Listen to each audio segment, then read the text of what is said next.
자, 안녕하세요.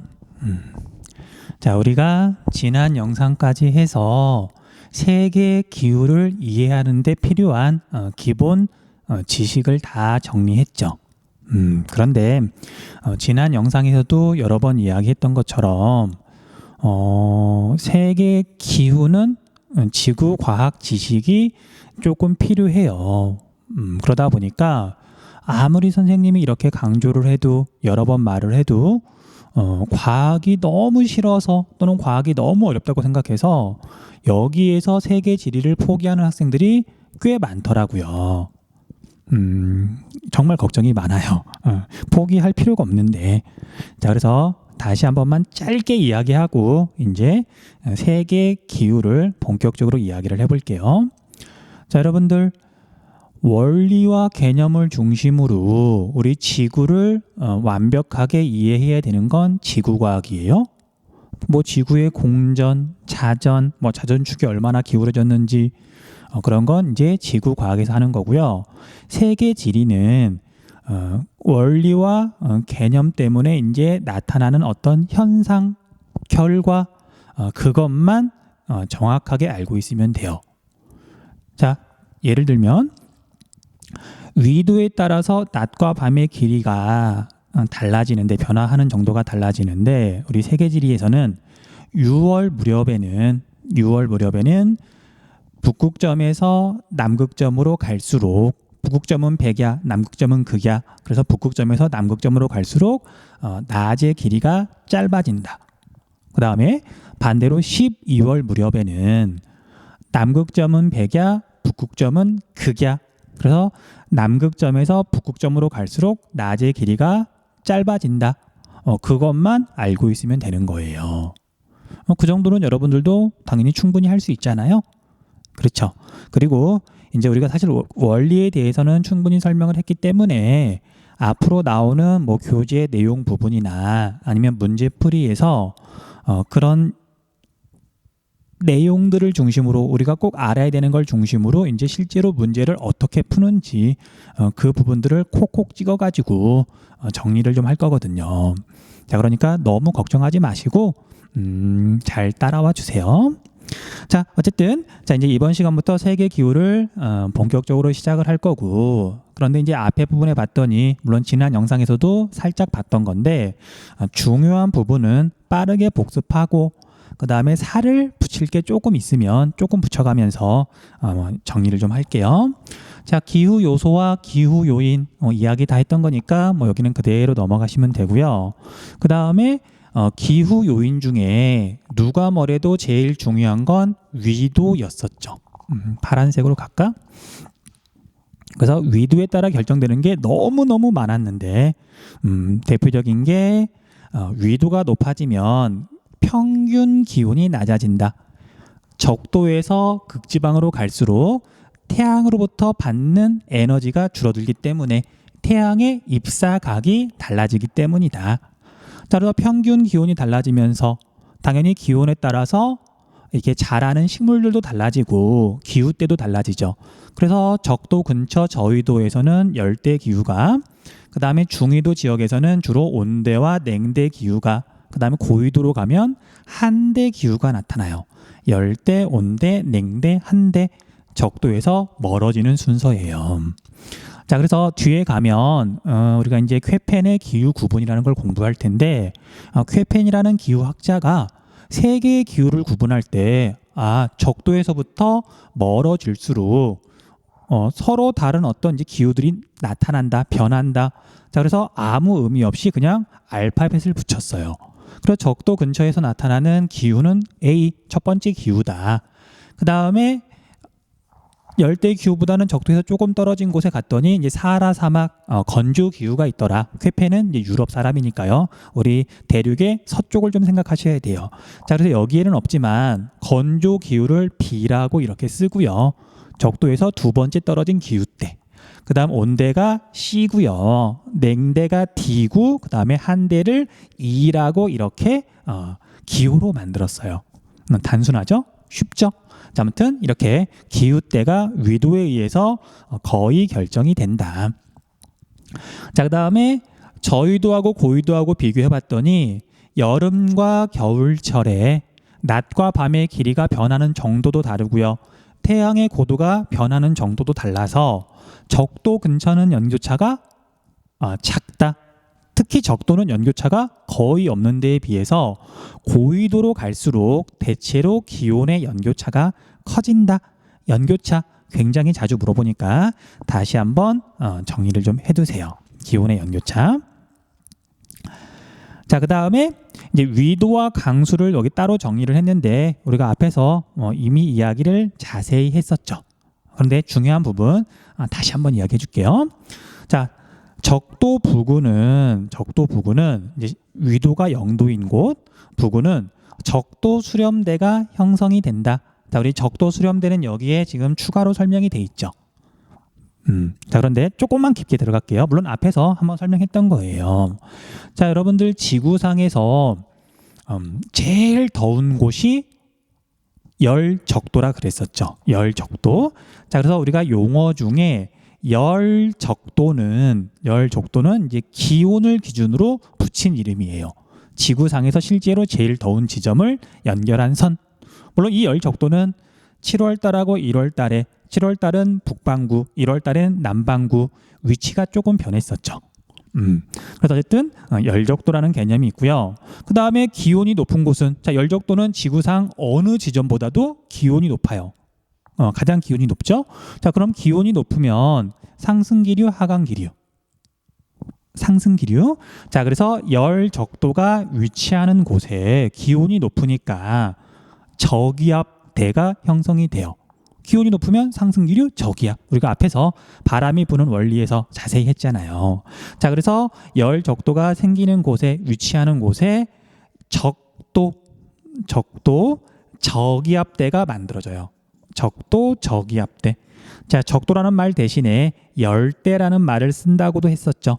거의 같은 뜻이니까.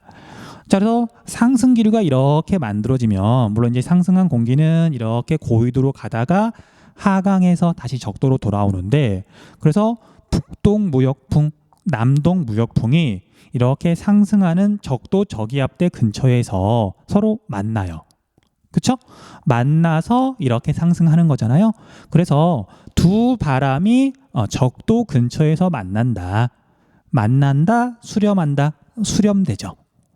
그래서 열적도, 적도 저기압대, 적도 수렴대, 얘네들은 용어는 다르지만 위치는 사실 같은 거예요. 무엇을 기준으로 이름을 정했느냐. 자, 그래서 앞으로 뭐 내용 설명 부분이나 아니면 문제에서 이런 용어들이 나오면 뭐 헷갈리거나 그러지 마시라고요. 자, 그래서 조금 꼼꼼하게 정리를 좀 했어요. 자, 어쨌든 그래서 적도 근처는 적도 저기압대가 위치하니까 강수량이 많다. 그쵸? 자, 그 다음에 60도 부근은 우리가 지난 영상에서 했던 상승기류, 하강기류, 상승기류, 하강기류 기억나시죠? 그래서 60도 근처는 한대 전선 또는 고위도 저기압대이기 때문에 연 강수량이 많은 편이다. 자세히 했던 거죠. 자, 그에 비해서 남북 회기선 부근이라고 돼 있는데, 자, 지난 영상에서는 대략 남북이 30도 근처가 하강 기류라 그랬잖아요. 자, 그런데 이제 실제로는 얘보다는 조금 이렇게 적도에 가까운 곳에 아열대 고압대가 만들어져요. 그래서 남북 회기선하고 30도 사이쯤에 아열대 고압대가 있는데, 자, 남북 회기선 역시 앞에서 했던 내용이죠. 얘의 위도는 몇 도냐면 23.5도였었죠. 그쵸?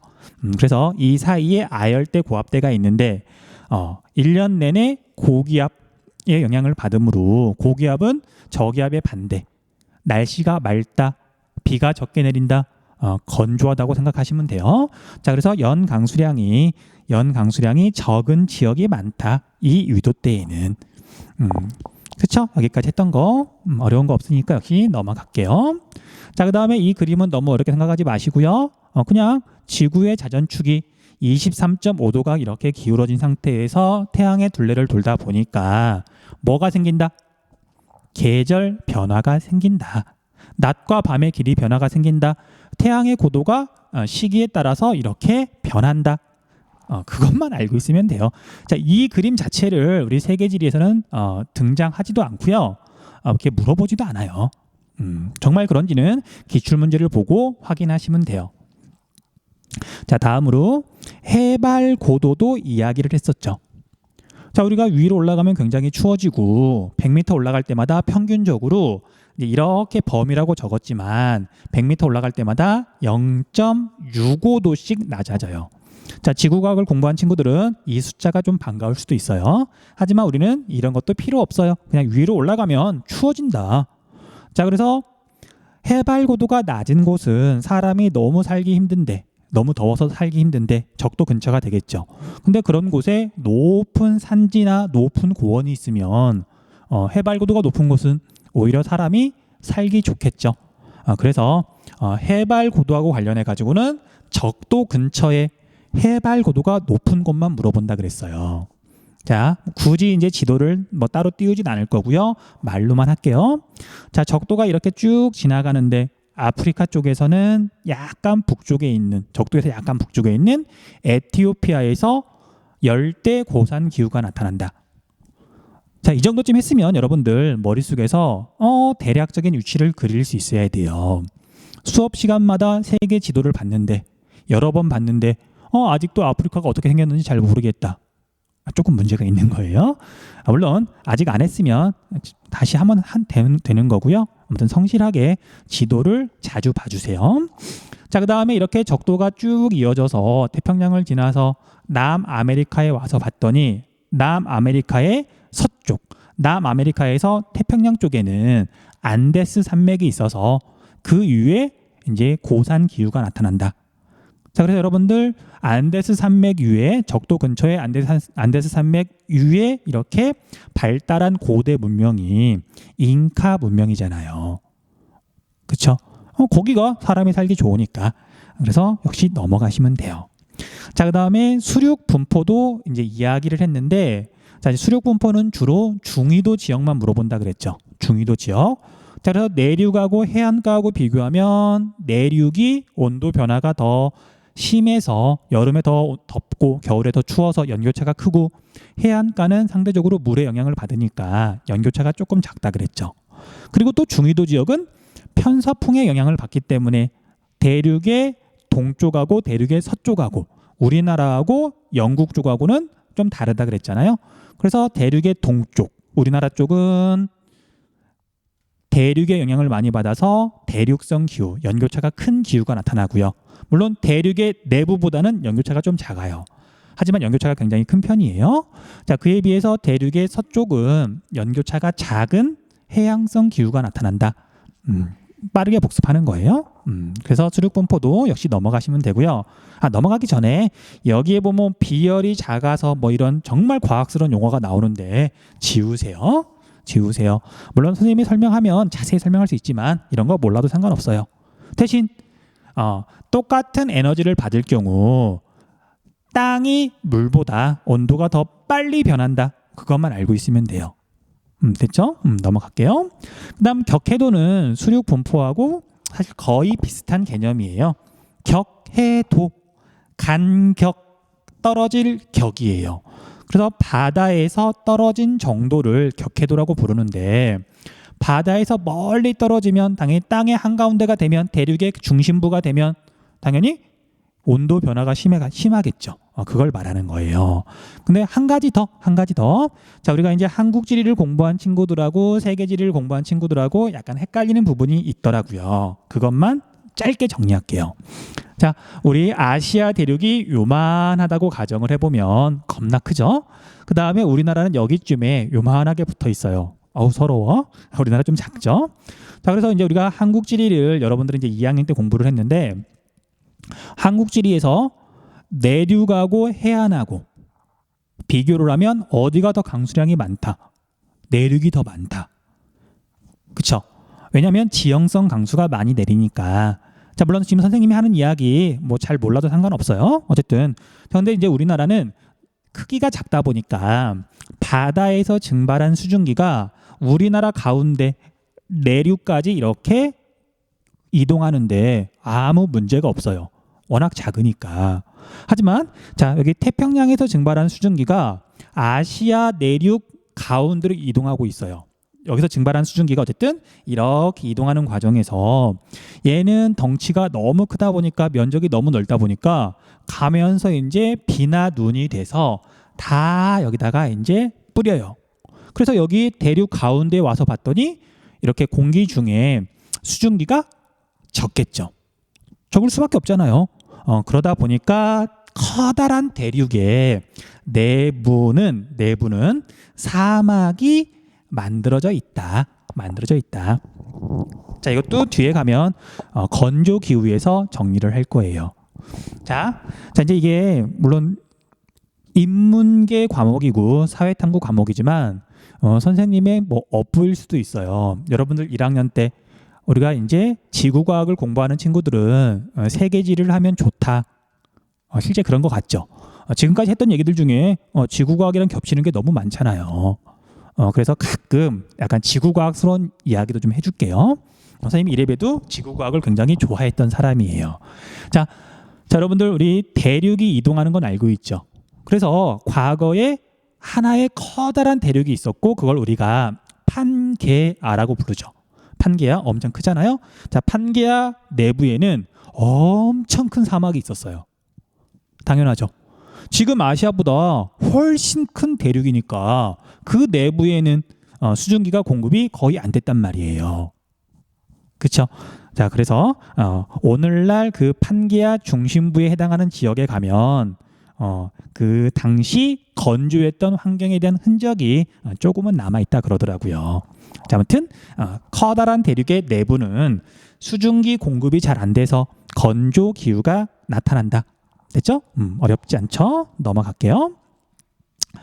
자, 그 다음에 이 부분은 확대할게요. 자, 이 부분은 자, 이제 해발 고도가 기후에 어떤 영향을 미치느냐 그걸 지금 보여주고 있는데 자, 두 지점을 봤더니 여기 적도 근처죠.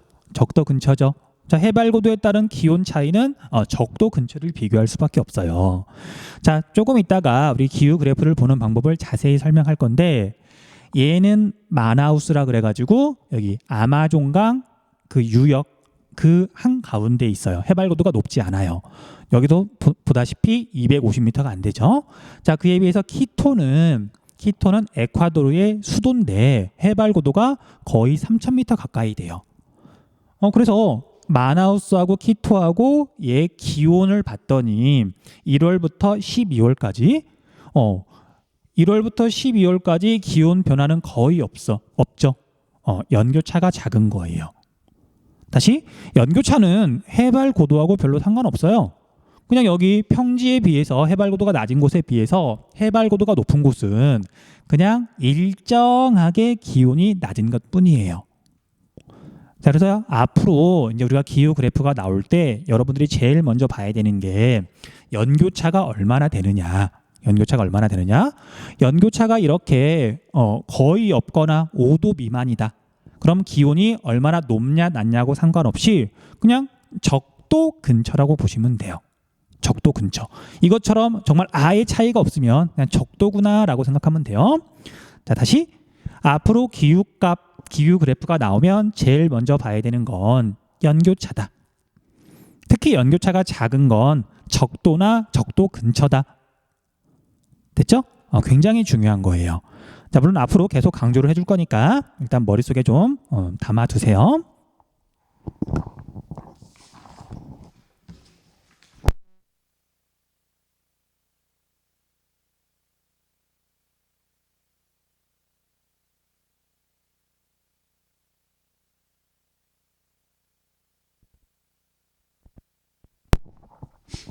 자, 다음으로 지형 때문에 기후가 달라진다. 도 설명을 했던 것 같아요. 했었죠. 그래서 높은 산맥이 이렇게 있을 경우 바람이 이렇게 불어올 때 1번은 바람 바지 사면이라고 부르고요. 바람 바지 사면이 1번이고요. 여기 2번 쪽이 바람 그늘 사면이에요. 이럴 경우 자, 1번 쪽은 공기가 이렇게 위로 올라가면서 온도가 떨어지고 구름이 생기고 비나 눈이 내린다. 지형성 강수. 지형성 강수. 강수량이 많다. 하지만 이렇게 바람이 산을 타고 넘어갈 때는 수증기가 물방울로 돼서 땅으로 떨어졌으니까 건조해지고요. 기온은 올라가요. 참고로 뭐 단열 팽창, 뭐 단열 압축 그런 건 지구 과학에서만 하시면 돼요. 세계지리는 그런 말도 나오지 않아요. 그냥 고온 건조해진다. 그리고 이런 현상을 팬 현상이라고 한다라고만 알고 있으면 돼요. 그리고 이런 현상에 의해서 이쪽 부분에 사막이 만들어지기도 해요. 1년 내내 이쪽에서 항상풍이 불면, 항상풍은 늘 불려 그러니까, 그럼 늘 여기는 비가 내릴 거고 이쪽은 반대로 늘 고온 건조해서, 뭐 고온 건조하다기보다는 건조해서 비가 적게 내려서 사막이 만들어지기도 한다.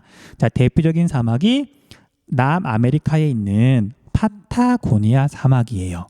자, 우리가 파타고니아 사막을 뭐 직접적으로 물어본 적이 한 번 있긴 해요. 그것도 이제 거의 10년 가까이 된 수능 문제였었는데, 그때 아무튼 몇몇 학생이 좀 틀려가지고 얘는 그냥 우리가 위성 사진 한 번만 볼게요. 우리가 뭐 위성 사진 같은 거 자주 보면 볼수록 익숙해지는 거니까 잠깐만 볼게요.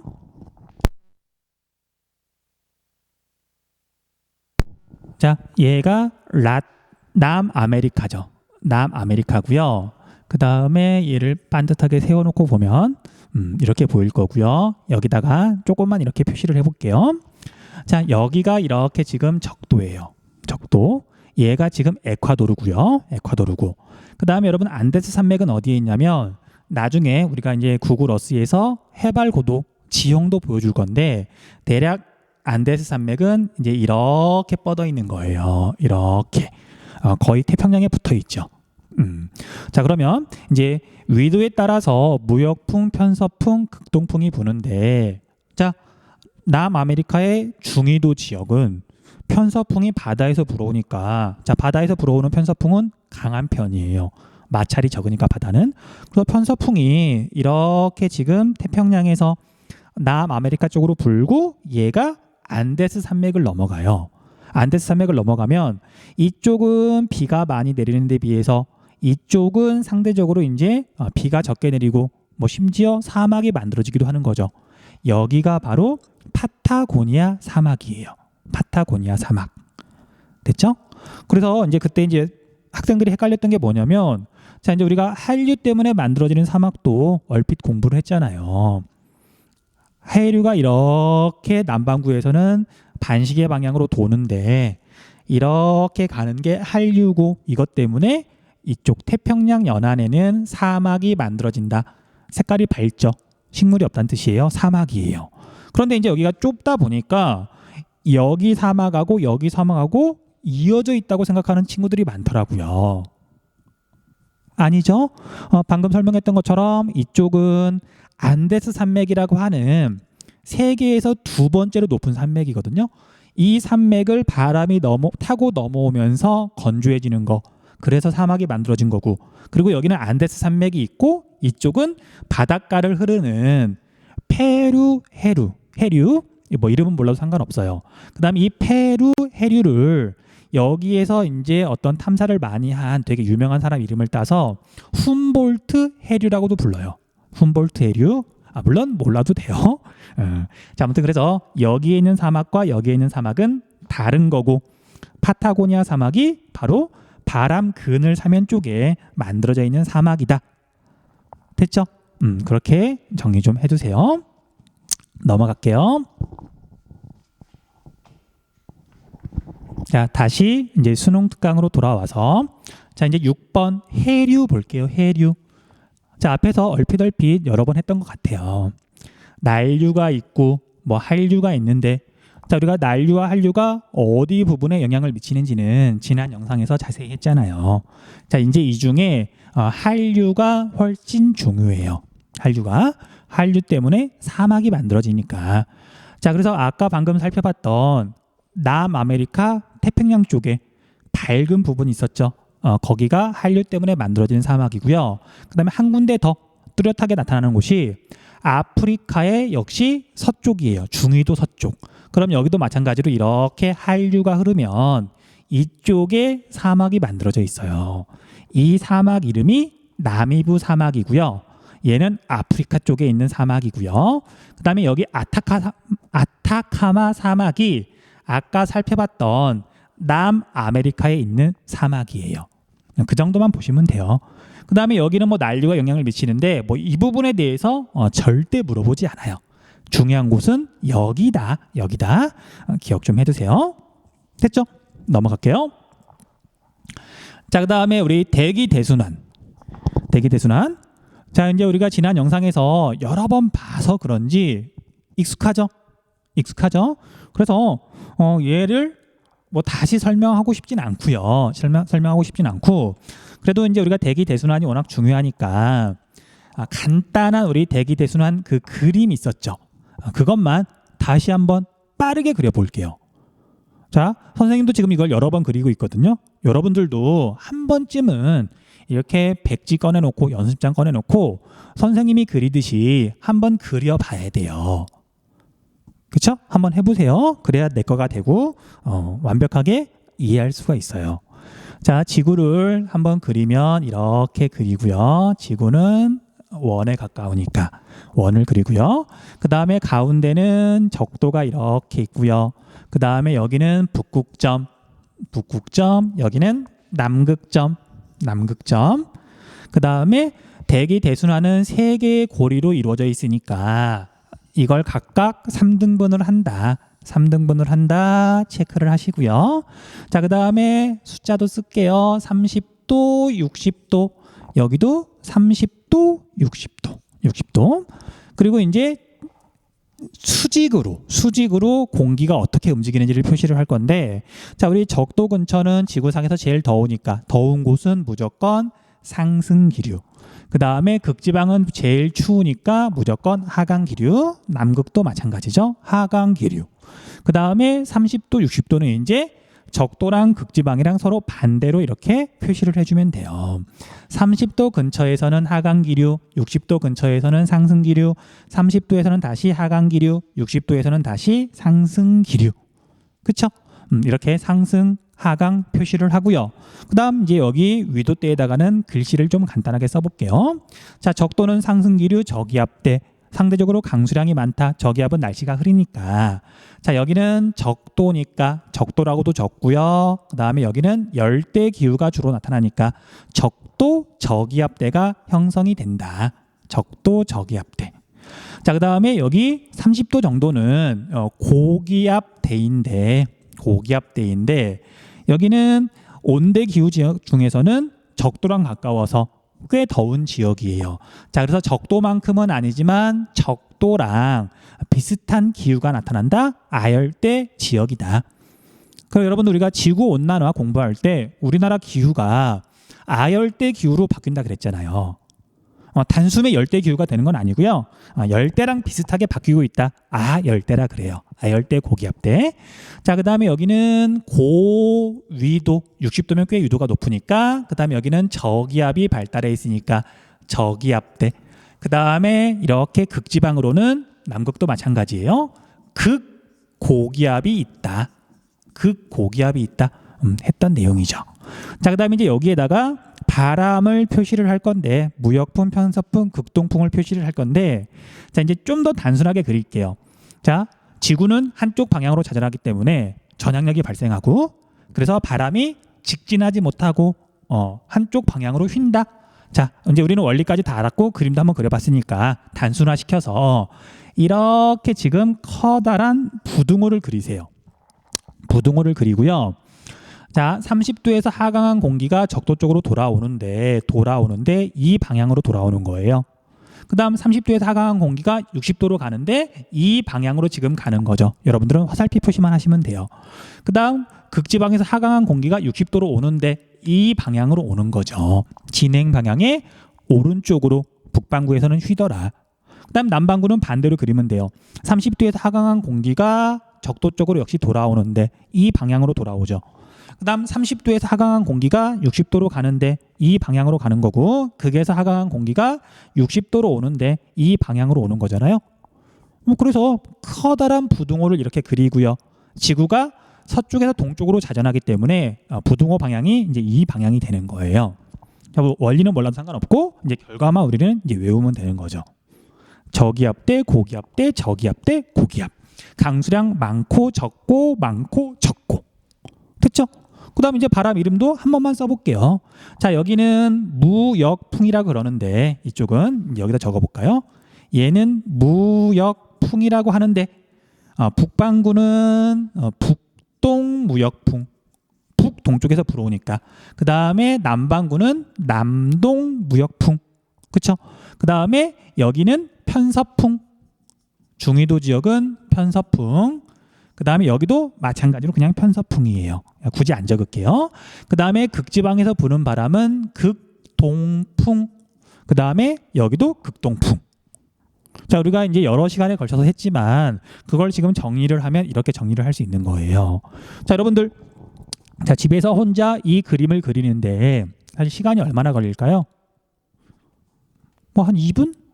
뭐 많이 잡으면 3분? 꼭 한번 백지도에다가 꺼내놓고 선생님이 방금 했던 과정을 거쳐서 비슷하게 거쳐서 이 그림을 한번 완성을 해보세요. 네. 그러면 여러분들 세계지리에 대한 자신감이 확 올라갈 거예요. 자, 그림 정리할 시간 다시 한번 줄게요.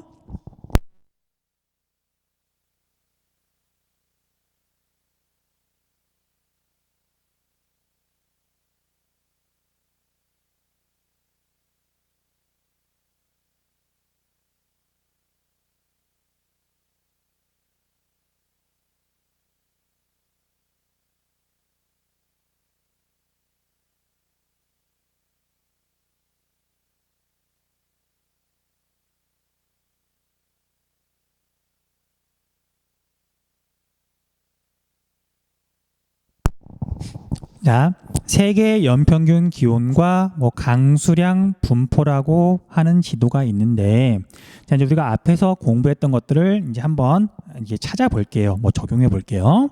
자, 지도에서 봤더니 제일 눈에 띄는 건 여기죠. 가장 굵게 표시가 되어 있고 열 적도라고 되어 있죠. 열 적도는 지구상에서 제일 더운 지점을 연결한 선. 자, 그런데 얘는 뭐 1월이냐 7월이냐 그런 거 없잖아요. 1년 동안 평균을 냈더니 열 적도가 이렇게 되는 거예요.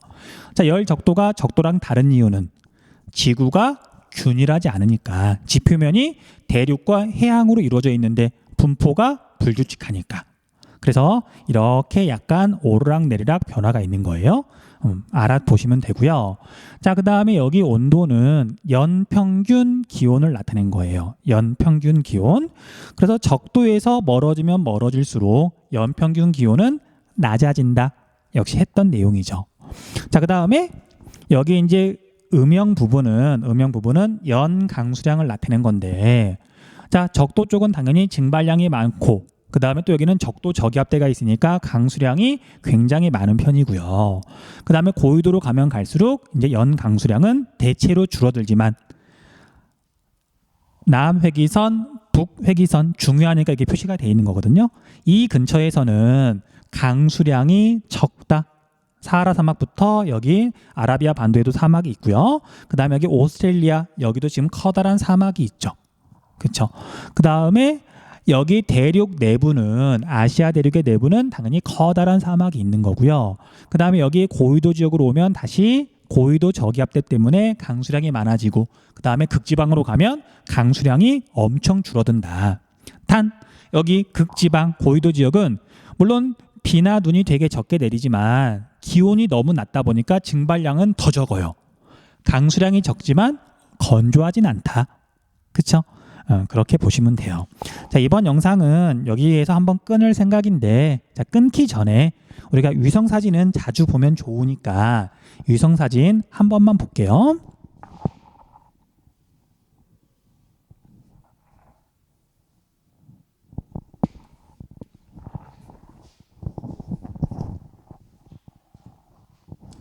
자, 우리 위성사진을 이렇게 봤더니 색깔을 보고 구분하시면 돼요. 녹색이 진하면 진할수록 식물이 빽빽하게 산다는 얘기예요. 나무나 풀이 되게 무성하다는 얘기고요. 그 다음에 되게 밝으면 밝을수록 아무것도 없다는 얘기죠. 자, 그래서 나중에 뭐 다음 영상에서 자세히 설명을 할 테지만 적도를 이렇게 표시를 해보고요. 적도를 이렇게 그려보고 정성을 다 아이고 삐뚤어졌네.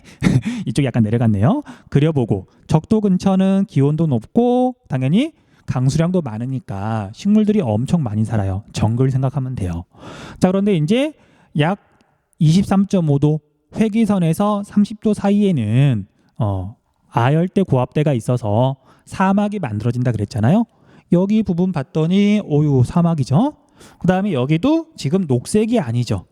지금 선생님이 그 빨간 안경을 지금 쓰지 않아서 사실 색깔은 잘 안 보이기는 하는데 여기는 아마 약간 붉게 보일 거예요.